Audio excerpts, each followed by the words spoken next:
There's a lot happening around Starlink. Heated conversation between Marco Rubio, Elon Musk, and Polish Foreign Minister on X, publicly, openly. Along with that, calls for replacement of Starlink in Ukraine. They're calling to replace Starlink with Eutelsat, a French satellite provider. And latest news coming in that from the front line of Ukraine that Russians have probably compromised Starlink. Stay tuned till the end of this video. I'm going to cover all of the stuff that has happened. Let's start.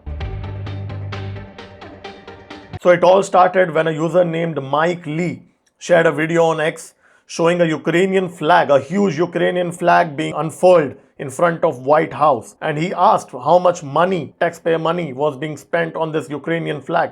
To which Elon Musk replied, place sanctions on the top 10 Ukrainian oligarchs, especially the ones with mansions in Monaco, and this will stop immediately. That is the key to the puzzle. So Elon Musk clearly, openly saying that Ukrainian oligarchs are funding this war. They are funding the protests against United States, within United States, from the Ukrainians.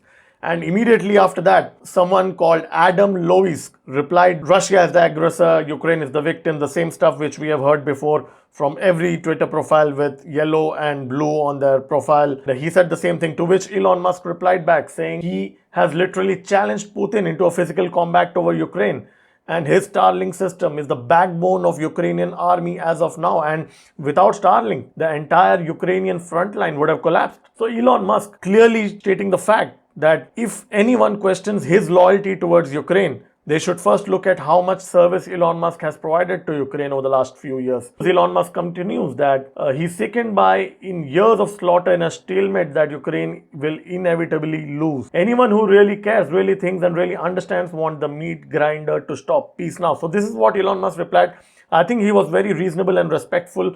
But then something very weird happened. We see the foreign minister of Poland jumping in randomly. He says that Starlinks for Ukraine are paid off by the Polish digitization ministry at the cost of $50 million per year.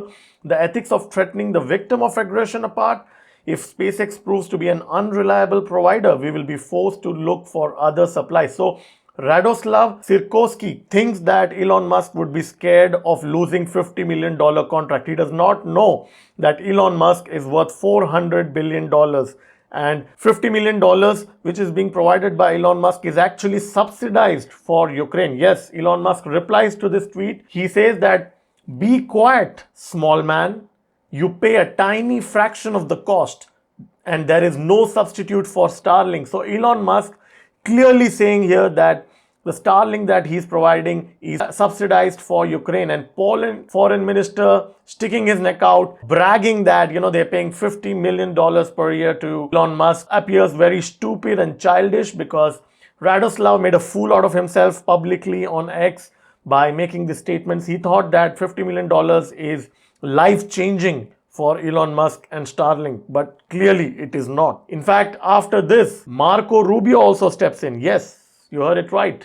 Marco Rubio, the same Marco Rubio, Secretary of State, which allegedly NBC News and certain other left-wing mainstream media outlets in the United States claim had a fight with Elon Musk. But here, Marco Rubio is stepping in, supporting Elon Musk. He says that just making things up, no one has made any threats about cutting Ukraine off from Starlink, and say thank you, because without Starlink, Ukraine would have lost the war long ago and Russians would be on the border with Poland right now. So Marco Rubio stepping in and supporting Elon Musk. And clearly we are seeing that there is no fight between Marco Rubio and Elon Musk. It is only the left-wing mainstream media outlets who are bragging that Elon Musk and Marco Rubio are fighting. In fact, Donald Trump has also clarified over the last 1 week that there is no fight between Marco Rubio and Elon Musk. Yes, there could be some debates and agreements like every team has, but that does not mean that in principle, fundamentally, they both are not aligned with each other. But clearly we can see that Marco Rubio also jumping in. So Marco Rubio and Elon Musk made it very clear to the Polish foreign minister. They schooled him. Elon Musk has denied that he has cut off Starlink from Ukrainian front lines, as claimed by many Ukrainian Twitter handles. But what I'm going to share next will shock you, because we are getting reports from Ukrainian front line. I'll show you a video where Ukrainian soldiers on the front line are saying that the moment they switch on Starlink, immediately their positions are being bombarded by the Russians. They are facing artillery fire and drone attacks.